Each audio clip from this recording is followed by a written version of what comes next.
Bonjour à tous et bienvenue sur notre chaîne. Je suis consciente que parler tout le temps du handicap, bon, à force, c'est lourd et que même pour nous aussi, hein, mais en même temps, ça fait partie de notre vie. Voilà. Donc aujourd'hui, je vais parler d'une expérience qui m'est arrivée quand je travaillais, je faisais le ménage dans un commissariat de police. Donc je crois que je commençais au tour de contrôle, après je descendais petit à petit, j'ai fait les bureaux, je fais un peu tout quoi. Et là, pour une fois, donc je vais là où il y a les gardés à vue en fait. Donc je prends mon chariot, je m'équipe et tout, et puis j'y vais, et puis je descends au sous-sol, et là j'entends oh j'ai faim, j'ai faim, j'ai faim. Et moi comme j'ai apporté un croissant le matin que je mange après, quoi, parce que comme je prends pas de petit déj, donc j'ai dit je m'achète un croissant, et puis j'ai mis sur mon chariot en fait. Et donc, voilà. Et puis, il m'a vu, le gars, il m'a vu, il m'a dit ah, est-ce que t'as pas une cigarette? Je dis bah non, je fume pas. En fait, c'était des carreaux, en fait, vitrés, la cellule et tout. Et je sais même pas comment j'ai fait d'ailleurs pour passer le croissant, parce que du coup, je lui ai donné le croissant, et puis tout d'un coup, il y a le policier qui arrive. En fait, sur les côtés, il y avait les cellules, et puis au milieu, il y avait le bureau du policier. Il est arrivé, il a commencé à gueuler après le garder à vue. Ouais, t'as de la chance, t'as vraiment de la chance, t'as de la chance, t'as vraiment de la chance, hein, il lui avait dit et tout. Mais je pense qu'il fallait peut-être pas donner, hein, moi je sais pas.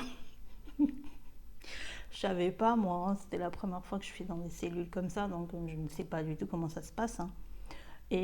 Après, il se tourne vers moi et il m'a dit plusieurs fois, votre gentillesse vous perdra à vous, hein, votre gentillesse vous perdra, hein. Et je sais même pas combien de fois il m'a dit. Mais d'ailleurs, cette phrase m'est toujours restée, hein, dans ma tête, hein, de toutes ces années en fait, hein. Mais il a raison en plus, hein. Voilà. Et du coup, moi, je savais pas quoi dire et tout, hein. En fait, je crois que j'ai pas beaucoup parlé et tout. J'ai rasé le mur, hein, parce que j'avais honte, quoi, en fait. Donc après, bon, je finissais ce que j'avais à faire et tout. Après, je continuais tout au fond. Et tout au fond, en fait, il y avait une cellule. Il y avait un monsieur qui était là et tout, 70 ans, je pense, hein, ou même peut-être un peu plus, ou je sais pas.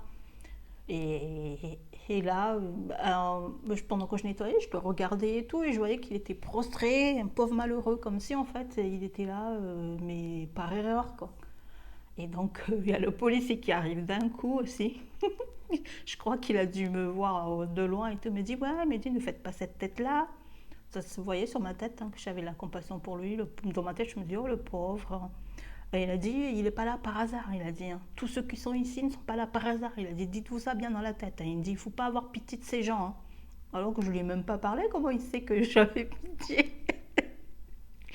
Et en fin de compte, ce monsieur, il jouait bien son jeu parce que du coup, il m'a dit que ça fait des années qu'il tapait sa femme, en fait, et c'est pour ça qu'il est là, hein, il a dit, hein. Donc il a dit attention, il a dit ne faites pas, n'ayez pas pitié comme ça, il a dit, hein. Je vois même pas pourquoi il a dit vous avez pitié comme ça de ces gens-là. Voilà. Parce que celui qui était avant, en fait, lui, il gazifiait les personnes âgées, en fait, hein. Donc il volait enfin, avec une bombe lacrymogène, il aspergeait les personnes âgées, en fait, avec et tout. Il volait leur sac, en fait, voilà. Donc du coup, là, je me suis dit gaffe sur gaffe et tout, vraiment, enfin bref, quoi. J'avais honte, quoi. Puis c'est là que je me suis dit, en fait, il faut se méfier des apparences, hein. Il faut vraiment se méfier des apparences parce que là, ça a été, mais pour moi, c'est une leçon que j'ai apprise, en fait, hein. Donc faire très attention, en fait, hein, avec qui on a en face parce que c'est pas des enfants de cœur là-bas, en fait. De ce que j'ai vu de ceux-là, en tout cas, c'est pas des enfants de cœur, hein, vu ce qu'ils ont fait. Voilà. Donc c'était juste pour raconter un petit peu ça et tout. Et puis voilà, si jamais le contenu vous a plu, n'oubliez pas de liker, de commenter et surtout de vous abonner parce que ça nous aide, mon fils et moi. Donc voilà. Surtout, portez-vous bien et puis faites attention à vous, c'est très important. Je vous dis donc à bientôt. Bye.